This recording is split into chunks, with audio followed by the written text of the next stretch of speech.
I'm your dream companion, the one who helps you unwind after a long, busy day. Before you drift off to sleep, don't forget to leave a like, subscribe to the channel, and tell me in the comments. Where are you listening from right now? What time is it there? Now take a deep breath, get comfortable in bed, and come with me because the night is just beginning, and this story is all yours.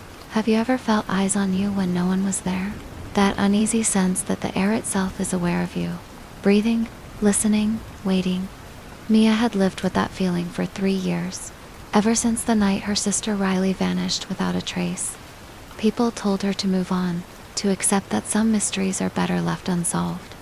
But how could she? Riley wasn't just her sister, she was her mirror, her other half. And before she disappeared, she had whispered something through the phone that still haunted Mia's dreams. They're real. Then came a metallic thud, and silence. Riley had been famous on the internet, a rising star among those who dared to seek the supernatural. Her channel, Shelby Oaks Files, was filled with videos of haunted houses, abandoned hospitals, and strange rituals whispered about in local legends. She had built an audience of millions, chasing what most people only dared to imagine. But her last upload was different. The lighting was off, her tone nervous. Halfway through, the footage glitched, and then it ended abruptly, as if someone had cut it off mid. That was the last anyone ever saw of her. Mia tried to live a normal life after that. Tried to convince herself Riley was gone. But deep down, she felt something unfinished clinging to her like static in the back of her mind. Every creak in the house sounded like a whisper. Every reflection felt wrong. And then, one cold morning, the package arrived. No sender, no note. Just a small VHS tape wrapped in brown paper. Her name written across it in shaky handwriting. She stared at it for hours, afraid to touch it. The handwriting looked familiar, but distorted like Riley's, only trembling. Finally, curiosity won. Mia dusted off the old player her sister had used for editing tapes years ago and slid the cassette in. The screen flickered, colors bleeding across black. A faint hum filled the room, then static. Shapes began to form, and there she was, Riley. Her sister stood in front of the camera, her face pale under the dim yellow light. "If you're watching this," she said, voice low, trembling, "don't come looking for me." Her eyes darted to something off-screen movement, maybe a shadow. "They're here. They don't want to be found." Shelby Oaks isn't what it looks like. It's not just a town. The footage jittered. A scraping sound echoed through the speakers, sharp and wrong. "It's a door," Riley whispered, "and it's open." Then the image tore apart in static. Mia froze. The room felt heavier. The temperature had dropped, or maybe it was her blood turning cold. She tried to rewind, to pause, to understand, but the controls refused to respond. The tape continued on its own. The camera was now tilted toward the floor, showing only Riley's feet as she stumbled backward, whispering words too quiet to make out. A dark figure moved past the edge of the frame. Not human. Not quite. Then everything went black. The screen stayed that way for a full minute. Just darkness and that low, endless hum. Mia's reflection stared back at her in the glass. Her face pale, her breathing shallow. And then another sound. A voice, almost mechanical, whispered through the static. She opened it. Mia slammed the stop button, heart hammering. The room was silent again, but the air seemed wrong, too thick, as if something else was breathing with her. She picked up the tape, meaning to throw it away, but on the label she hadn't noticed before, faint words had appeared, carved by something sharp. "Watch the rest." That night, Mia couldn't sleep. Every time she closed her eyes, she saw Riley's face on the screen, those terrified eyes, that flicker of movement behind her. At 3:17 a.m., the old TV in her living room turned on by itself. Static filled the silence. She didn't move. The tape wasn't even inside.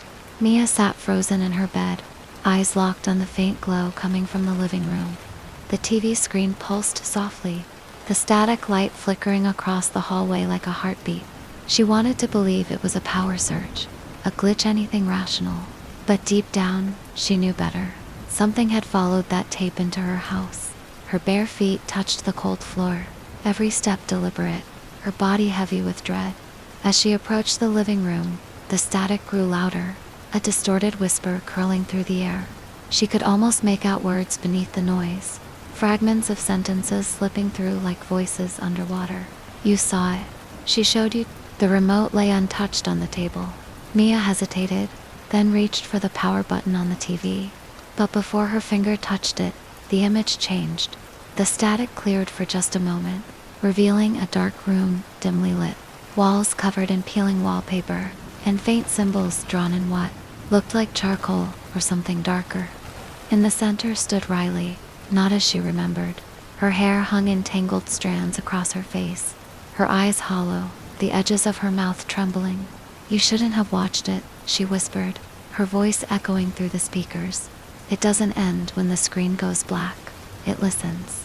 Then the feed distorted again, her face stretching unnaturally across the glass, mouth wide as if screaming, yet there was no sound. The TV shut off by itself. The sudden silence felt violent. Mia stood there, chest heaving, the aftermage of Riley's face still burning behind her eyes. The trees of Shelby Oaks weren't silent. They breathed. As Mia stepped past the rotting fence that circled the churchyard, she felt it, the forest exhaling, the ground pulsing faintly under her shoes. The light she had seen ahead blinked again, faint and irregular, like someone holding a lantern just out of reach. She followed it deeper, her flashlight trembling in her hand. Every sound seemed amplified, the crunch of leaves, the whisper of wind, the soft, rhythmic creak of branches that sounded too deliberate to be natural. Her breath clouded in the cold air, and for a moment, she thought she heard footsteps behind her, perfectly in sync with her own. She turned fast. Nothing, just darkness layered upon darkness. The deeper she went, the thicker the air became. Her flashlight's beam began to waver, dimming as if something were draining its power. And then, between the trees, she saw movement, the flicker of white fabric, the turn of a shoulder, hair tangled and wild. Riley, her voice cracked. The figure stopped. Slowly, it turned its head toward her, and Mia felt her stomach drop. It was Riley, or what used to be Riley. Her sister's face looked wrong, too pale, her skin stretched thin like wax. Her eyes shimmered with a strange black shine, reflecting no light. She didn't blink. You came, Riley said softly. The voice was hers, but hollow, echoing as if spoken through a long tunnel. They didn't think you would. Mia stumbled closer, tears burning her eyes. Riley, what happened to you? What are you doing here?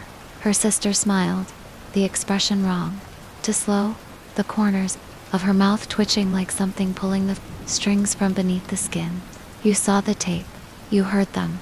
Once you look, you can't stop. It's not just a recording.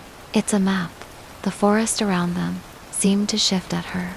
Words, trees bending slightly, shadows deepening. A map to what? Mia whispered. To where it started, Riley said, pointing deeper into the woods. To where they crossed through. The flashlight flickered again, and for an instant, the trees were gone, replaced by something vast and black. A space that wasn't space at all, full of shapes that moved without moving, whispering in a language that made her ears ring. Then the light returned, and the forest was back. But Riley was closer now, standing only a few feet away. You shouldn't have watched it, she murmured. It's awake now. It knows your name. Mia tried to step back, but her feet wouldn't move. The ground beneath her felt soft, spongy breathing. A low vibration rolled through the earth, steady and pulsing, syncing with her heartbeat. Riley reached out a trembling hand, her fingers gray and shaking. Come with me, she said. It's the only way to see.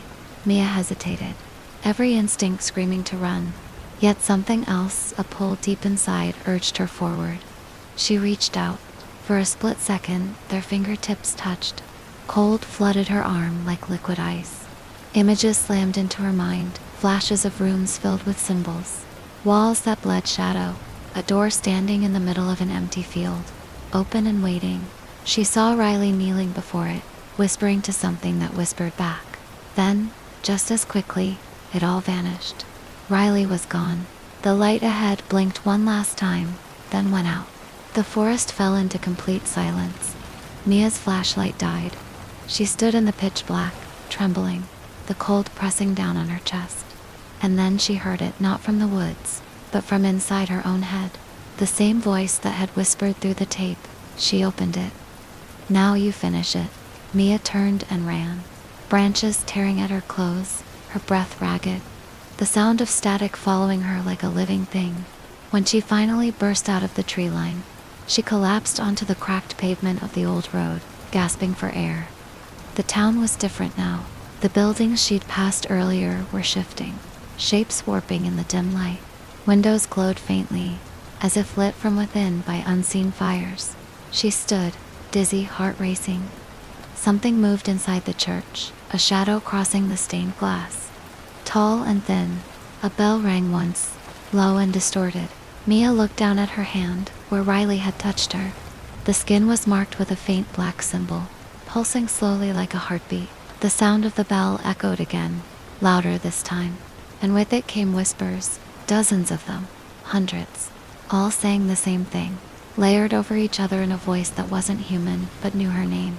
Mia, she backed away, shaking, clutching her hand. Then, from behind the church doors, light began to seep out, bright, white, and alive, spreading across the ground like liquid fire. And somewhere, within that light, she heard Riley's voice once more. "You can't close it." The light spilling from the church doors pulsed like a heartbeat, alive, rhythmic, calling her by name. Mia stood at the edge of the glow, trembling, the air vibrating around her as if the world itself were breathing in slow, uneven gasps. Every instinct screamed to run, but the whispers pulled her closer. They didn't sound angry. They sounded hungry. Her marked hand throbbed in time with the light, veins darkening beneath her skin. She took one step forward, then another, each movement slower, heavier, as though gravity itself had thickened around her. The church loomed ahead, windows glowing. From within, with a blinding white that flickered and stuttered like old film. As she pushed the doors open, the hinges screamed. Inside, the pews were gone, replaced by rows of VHS tapes stacked neatly along the walls, each labeled with names, hundreds of them. Her breath caught when she saw one near the front, still glistening as if freshly written, Mia Coleman. Beneath it, a second label. She watched. In the center of the church stood the door, the same door she had seen in her Vishuna, simple. Wooden frames standing alone, unattached to any wall. It radiated light, but not like fire or electricity. It was alive, twisting and writhing. Beneath the surface, like something trapped, inside was trying to push through. Around it, the air shimmered, and faint outlines of people flickered in and out, shadows with faces. Half remembered, Riley was there too, kneeling before it, her body trembling, her face pale and cracked like porcelain. She turned as Mia entered, eyes hollow but somehow full of sorrow. "You shouldn't have come," she whispered, voice breaking. "It's stronger now." Mia's voice shook. "What is it, Riley? What did you do?" Her sister's gaze flickered toward the door. "We thought we could film proof, show the world that it was real. But the moment we hit record, it saw us. It learned our names. And when we looked at it, it looked back." The door groaned, a low, guttural sound that vibrated through the floorboards. The light pulsed faster now, the edges of the room warping like melted glass. "We can still stop it," Mia said, though her words didn't sound convincing even to her own ears. Riley shook her head. "It doesn't close. It only moves. It follows whoever watches. That's why I sent you the tape, so you'd see. So it would come for you instead of anyone else." Mia's heart stopped. "You wanted it to find me." Riley's expression twisted, tears cutting through the grime on her face. "It was already too late for me. But you can take it back. You can trap it." The church trembled, the tapes along the walls vibrating, some snapping and unraveling like strips of flesh. The door began to open, light spilling through the widening crack. From within came a sound that defied reason, like static mixed with a scream. 1,000 voices blending into one. Riley fell to her knees. "You have to choose, Mia. It needs a witness to stay here. One of us has to remain." The choice hung in the air, heavy, suffocating. Mia felt the mark on her hand burn, the black veins crawling up her wrist. She looked at her sister, broken, terrified, still human beneath the horror. "No," she whispered. "We both go." She grabbed Riley's hand and pulled her toward the door. Just as it burst open, the light swallowed them both. For a moment, there was nothing, no sound, no pain, no time, only silence and the faint hum of static, like the world holding its breath. Then, slowly, an image flickered on a screen somewhere far away. A new VHS tape sat in an empty room, its label freshly carved. She closed it. Weeks later, the police found Mia's car, abandoned on the edge of Shelby Oaks. The town itself seemed different, again emptier, quieter, as if something had finally moved on. The old church was gone, replaced by a field of ash and twisted metal. But deep beneath the ruins, buried under layers of collapsed stone, a faint glow pulsed soft, rhythmic, almost human. Some nights, when the wind passed through the valley, locals swore they could hear it, the faint crackle of static drifting through the trees, and beneath it, a woman's voice whispering softly through the dark, "Don't watch the tape." And if you listen long enough, sometimes the static whispers your name. They said the house on Hollow Bridge Lane had been empty for decades. But that night, its windows burned with light again.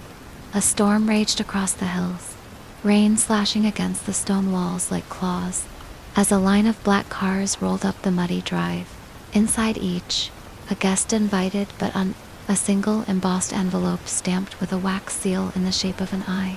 No one knew who had sent the invitations, only that they promised an exclusive auction of rare artifacts, the kind whispered about in collector circles. Pieces with history, pieces with energy. The mansion loomed ahead, its roof sagging, its iron gates groaning open as though welcoming prey. Inside, the air was thick with the scent of damp wood and old incense. Candles burned in silver holders along the hall, their flames bending toward the guests as if drawn to their heat. There were 7 of them, in total strangers from different lives but somehow connected by a quiet greed. Among them was Evelyn Marsh, an art restorer with a fascination for cursed relics. Thomas Grady, a widowed historian desperate to find proof of the afterlife. And Carter Vale, a dealer whose name was often followed by scandal. They were led to the grand ballroom, where a long oak table stretched beneath a chandelier that hung too low, its crystals faintly vibrating as if humming to a tune no one could hear. At the head of the table stood the auctioneer, a tall man, dressed entirely in black, his face obscured by a smooth porcelain mask. When he spoke, his voice carried through the hall like silk dragged across glass. "Welcome, esteemed guests. Tonight, you will have the privilege to bid on pieces of great rarity. Every item has a story, and every story has a cost." The first item appeared, a small, ornate mirror framed in tarnished gold. "Lot 1, the auctioneer intoned, recovered from the ruins of the Delaney Asylum. 1927, said to hold the last reflection of its final patient, a woman in pearls." Laughed nervously. "Is that supposed to be a joke?" The masked man tilted his head. "We don't joke about mirrors. Here," the gavel fell. "Sold to the woman in pearls." But as she reached to examine her purchase, her smile faded. The surface of the mirror rippled once, faintly, like water disturbed by breath. Evelyn noticed, her stomach tightening, but said nothing. The storm outside roared louder, and somewhere deep within the house, a door slammed shut on its own. The second item followed, a music box carved from blackened wood. "Lot 2, a lullaby that should never be finished," the auctioneer said. When he opened it, a soft tune began to play, sweet at first, then dissonant, a melody that seemed to twist backward halfway through. The guests shifted uneasily.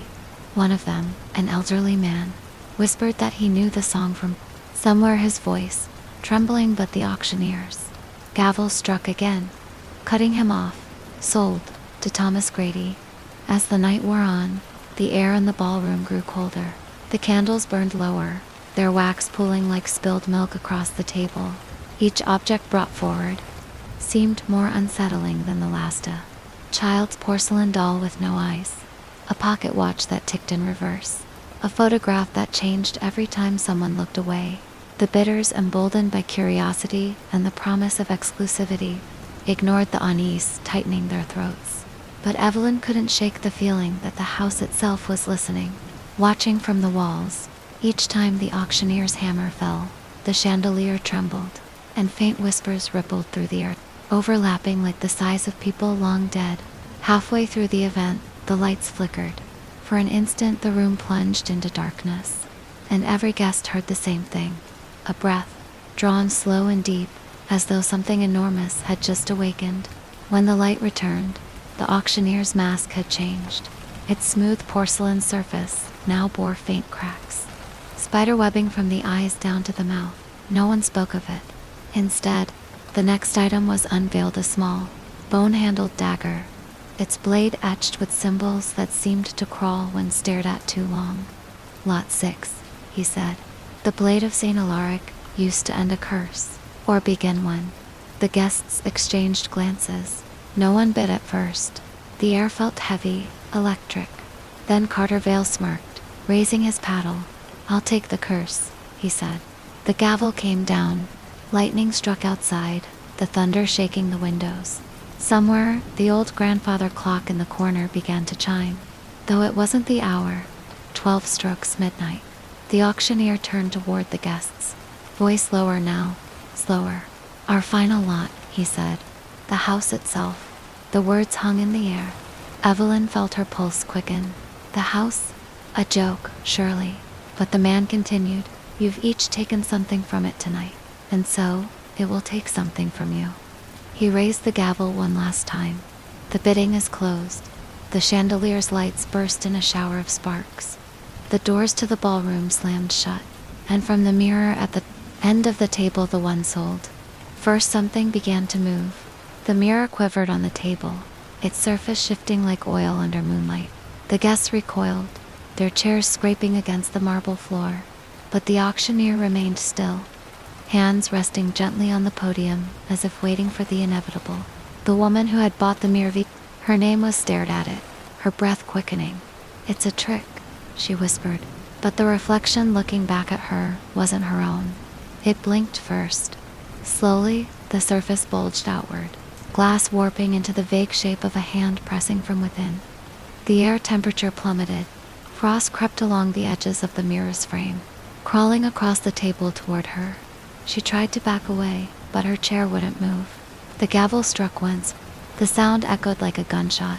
"Sold," the auctioneer said softly, "completely and forever." The hand broke through the surface. A shriek tore through the hall as shards of glass exploded outward, scattering across the guests. When they looked again, the mirror was gone. So was Vivian. Only her reflection remained trapped inside the shards. Dozens of tiny Vivians, screaming soundlessly from the fractured pieces glittering across the floor. Someone shouted to open the doors, but the heavy handles wouldn't budge. The wood pulsed under their palms, warm, almost alive. The music box began to play again on its own, the twisted lullaby winding through the air in reverse.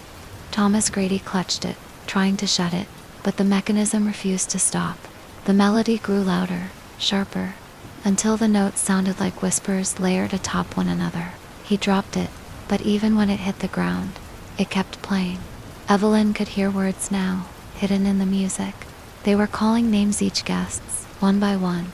When the tune reached hers, the flames of the candles tilted toward her as if bowing in greeting. The chandelier swayed above them, its crystals trembling violently. "This is madness," Carter Vale snapped. He pulled the dagger from its display case and pointed it at the auctioneer. "You planned this. What is this place?" The masked man tilted his head, voice calm and almost kind. "You are standing inside a collection," he said. "Every soul who hungers for what should not be possessed becomes part of it. This house keeps what it is owed." He lifted his hand toward the ceiling. "And it's hungry tonight." Without warning, the chandelier's chain snapped.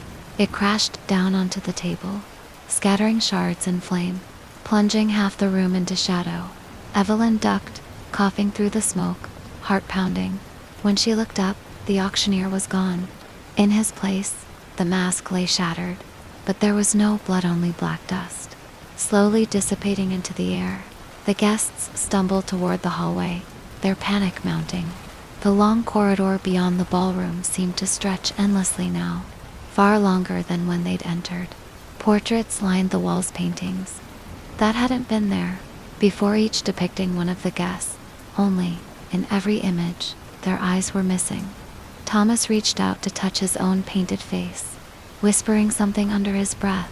When the eyes in the portrait opened, they weren't missing. They were waiting.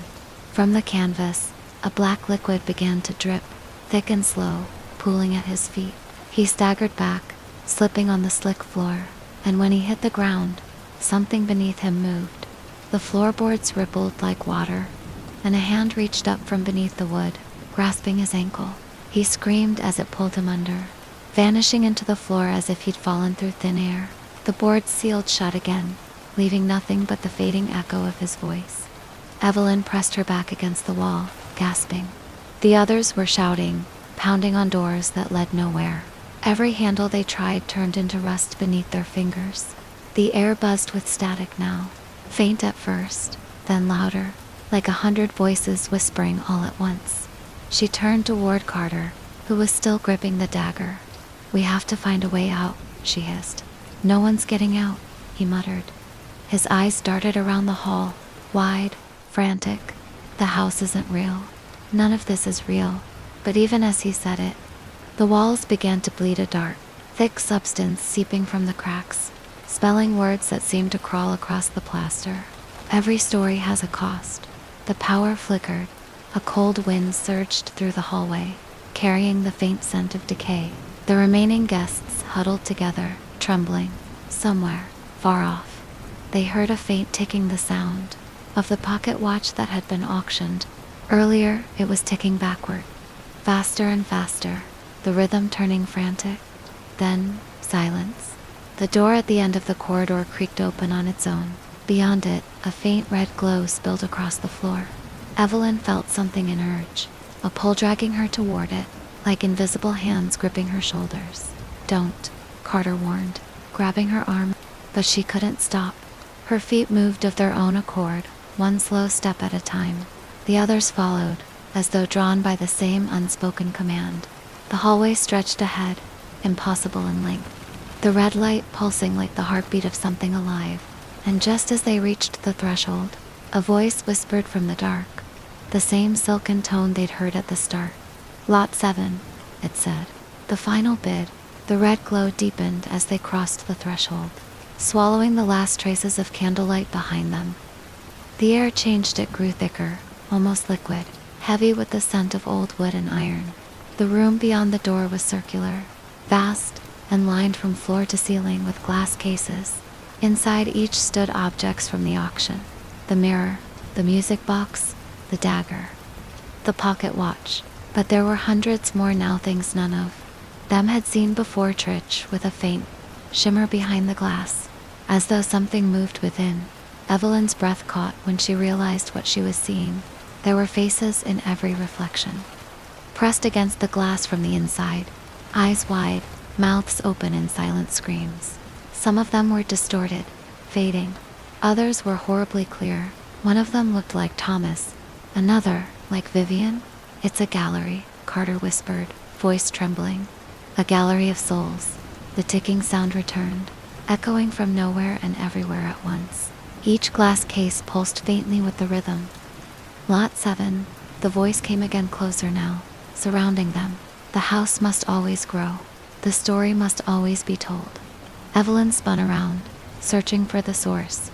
The auctioneer stood behind them once more, mask whole again, though now it seemed fused to his skin. The cracks glowed faintly from within, veins of red light pulsing with every word. "You took what was not yours," he said. "Now you belong to the collection." He lifted the gavel, and with each slow tap, the cases around the room began to hum. The light inside them brightened, the figures pressing harder against the glass. One by one, their eyes turned toward the remaining guests. The sound grew unbearable, a chorus of whispers and static blending into something almost human, almost a plea. "Stop it," Carter shouted, raising the dagger. He lunged at the auctioneer, but before the blade struck, the man caught his wrist. The mask cracked wider. "Lot 7, he repeated, voice breaking into two tones, one human and one not. The auction is binding. The dagger turned in Carter's hand, twisting as though guided by invisible fingers, and plunged into his own chest. He fell without a sound, the blade clattering to the floor. Where his body hit, the wood rippled again, swallowing him whole. The dagger vanished with him. Another case lit up nearby. Inside it, a new figure appeared, Carter, his eyes hollow, his hand pressed against the glass, as if begging to be let out. Evelyn stumbled backward, choking on her breath. Only she and one other guest remained, now a young woman whose name Evelyn barely remembered. Her mascara streaked down her face. "Please," the girl sobbed, turning to the auctioneer. "We'll leave. We won't tell anyone." The man's head tilted, slow and deliberate. "You already told the house," he said. "It listens." He raised the gavel one final time. The girl's scream was cut short as the floor split beneath her, dragging her into the dark. The room fell silent again. The hum faded. Evelyn stood alone. The auctioneer approached her, his movements smooth but wrong, like a marionette guided by too many strings. "You see now," he said softly. "Every artifact has a spirit. Every spirit has a home. And you, Evelyn Marsh, you were meant to return one of them." Her mind raced. She thought of her work restoring relics, the pieces she'd touched, the cursed objects she'd studied. She realized with dawning horror that she recognized the symbols on the dagger, the markings on the mirror. She had handled them years ago in her lab. The auction hadn't found her by chance, it had called her back. The cases began to tremble. One by one, the artifacts shattered, their contents spilling into the room as shadows, human shapes made of smoke and light. They circled her, whispering in hundreds of voices, all speaking her name. Evelyn fell to her knees, covering her ears. But the whispers were inside her head now. "Finish the auction," they said. "Take your place." The auctioneer's porcelain mask began to flake away, revealing nothing beneath but darkness that seemed to stretch forever. "It needs a new keeper," he said, "and you have earned it." He pressed the gavel into her trembling hand. Hammer falls. Sale complete. Evelyn screamed as the shadows surged into her, filling her lungs, her eyes, her veins. The world dissolved into static. When she opened her eyes again, the ballroom was empty. The storm had passed. The chairs were neatly arranged, the candles relit. On the table sat the artifacts, pristine, waiting. Evelyn stood at the head of the table, dressed in black, a porcelain mask smooth and perfect upon her face. The first car pulled up the drive outside. She turned toward the door, her voice smooth as glass. "Welcome," she said. "Tonight, you will have the privilege to bid on pieces of great rarity." Outside, the wind rose again. The house sighed, and from somewhere deep within its walls, the faint sound of a music box began to play the same twisted lullaby, looping endlessly as another storm rolled in across Hollowbridge Lane. The rain began again before dawn, soft at first, then heavier, washing the blood and dust from the cracked windows of the manor. Inside, the auction room was quiet, eerily pristine, as if the horrors of the night before had been nothing more than a fever dream. The candles burned low, wax pooled like pale flesh along the brass holders. Evelyn stood before the long mahogany table, the gavel in her hand, her eyes distant, fixed on the empty chairs. The mask she wore now looked seamless, fused with her skin, her reflection gone from every mirror. Behind her, the glass cases shimmered faintly in the dim light, their inhabitants restless, shifting like smoke beneath the surface. The whispering had never stopped. It merely learned to breathe with her. Every exhale carried the faint echo of 100 trapped voices. Every inhale a thread of their sorrow winding deeper into her lungs. Time no longer felt linear. Hours bled into one another, days folded like pages. Evelyn could not tell if it had been days or centuries since the auction. She moved through the house like a ghost, her footsteps soundless, her body weightless. Sometimes she would find herself standing in rooms she didn't recognize, rooms filled with furniture far older than her lifetime, with portraits of strangers who looked disturbingly familiar. Other times, she would catch glimpses of herself in the corner of her vision, a shadowed outline watching her from behind a doorway, or a reflection moving half a second too late. The house was no longer a place, it was alive. Pulsing, breathing, reshaping itself with each passing storm. It whispered to her in the voice of the auctioneer, in the sobs of the victims, in the lullaby of the music box that never stopped playing. Lot 8, it murmured one night. Final offering. She followed the voice into the cellar. Descending stairs slick with condensation, her hand grazing the wall for balance. The air grew colder the deeper she went, until her breath fogged in front of her face. At the bottom, the corridor opened into a vast chamber she had never seen before. In its center stood a single pedestal, draped with black velvet. Upon it sat a small wooden boxing, cracked, bound with tarnished silver clasps. Her fingers trembled as she approached. She didn't need to open it to know what lay inside. The house had shown her fragments of it in her dreams. A mirror unlike the others, one that did not reflect the living. The final lot, the one never meant to be sold. Open it, the voice urged. It came from everywhere above, below, within. She hesitated, her reflection rippling faintly across the silver clasps. "What happens if I do?" she whispered. The house shuddered. Then the auction ends, or begins again. She drew a breath and unfastened the clasps. The lid opened with a low groan, and inside, wrapped in rotted silk, was a hand mirror. Its surface was black glass, smooth as still water. When she lifted it, the air around her thickened. The candlelight flickering violently, though no wind blew. Her reflection stared back at her only. It wasn't quite her. The woman in the glass smiled faintly, her movements a heartbeat out of sync. "You've done well," the reflection said, its voice layered, echoing with a dozen tones. "You've kept the collection. But every auction must have a final bid." Evelyn's grip tightened around the handle. "What are you?" she asked. The reflection's smile widened. "I am what remains when the gavel falls. I am what keeps the house fed." The mirror began to tremble, the black surface rippling like water disturbed by unseen hands. Faces surfaced within Thomas, Vivian, Carter. The nameless girl, all screaming, clawing, their mouths forming one word over and over: release. Evelyn dropped the mirror, but it didn't shatter. It landed upright, leaning against the pedestal, and in its depths, the reflection of the chamber was gone. Instead, it showed the auction room, pristine, waiting, with new guests entering, unaware of their fate. She could hear their laughter, their footsteps echoing across the marble floor. The reflection of herself stood at the head of the table, welcoming them. She stumbled backward, heart pounding, the realization striking like ice. The house had already chosen. The cycle was complete. Evelyn wasn't in the auction room anymore. She was inside the mirror. She pounded against the glass, her screams silent, her breath fogging the cold surface as she watched her reflection take her place. The woman in the mask, her mirror self, turned toward the glass, raised the gavel, and smiled. "Lot 8, she said softly. "The final lot, Evelyn Marsh." The gavel struck once. The mirror darkened. The whispering stopped. When the next storm passed over Hollowbridge Lane, the manor's doors opened once more. The guests arrived, drawn by letters sealed in red wax. Invitations bearing the same elegant handwriting. The chandelier glowed warmly above, the auctioneer's voice smooth as silk. "Welcome," she said. "Tonight, you'll witness artifacts beyond imagination. Each one carries a story. Each story carries a soul."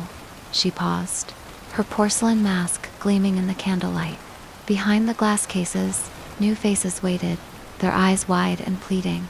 And deep beneath the house, in the silence of the cellar, the mirror waited to its black surface, pulsing faintly, as though something inside still struggled to breathe.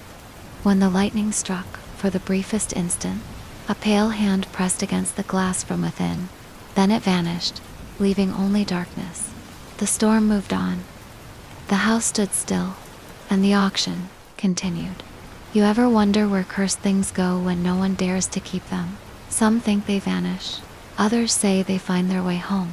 I used to think that too, until I walked into the manor on Hollowbridge Lane, until I saw the gavel fall. It's been years, or maybe just a single endless night. Time doesn't move right in that house. The air hums, the walls breathe, and every whisper feels like a memory trying to claw its way out. I was one of them once, a guest, curious, hungry for answers. But curiosity is just another word for invitation. And in Shelby Oaks, invitations are binding. I remember the faces: Thomas, Vivian, Carter, strangers when we arrived, but we died as part of the same story. One by one, the house claimed us. Every scream, every prayer, every drop of blood soaked into the wood and became part of its heartbeat. And when the last light went out, the house whispered my name, said it was my turn to keep the stories safe. So now, when the storm rolls in and the candles flicker to life, I stand before the guests, smile behind the mask, and tell them the same words that were once told to me. Welcome. Tonight, you'll bid on more than relics. You'll bid on pieces of history. They never understand. Not until it's far too late. Not until they feel the walls closing in. The air turning heavy, the shadows leaning closer. The house always wins. That's the rule. Every object holds a soul. Every soul needs a keeper. And when the last gavel strikes, one must stay behind. Sometimes I hear them, the ones before me, whispering through the cracks, begging for release. But release doesn't live here. Only the story does. Only the cycle. I used to be Evelyn Marsh, historian, collector, believer in logic. Now, I'm just the voice of the house, the narrator of its endless tale, the woman behind the porcelain mask. And if you're hearing me now, if this recording found you somehow, maybe the house has chosen you next. Maybe that soft knocking you hear isn't the rain at all. Maybe it's the invitation, sealed in red wax, sliding under your door. Don't open it, don't answer, because once you step inside, there's no leaving. You'll walk through rooms that remember your name, sit in chairs that still feel the warmth of the last guest. And when the mirror catches your reflection, you'll see what I saw. The truth that the auction never ends. It only waits for new bidders. Welcome to Oddity. Please, take your seat.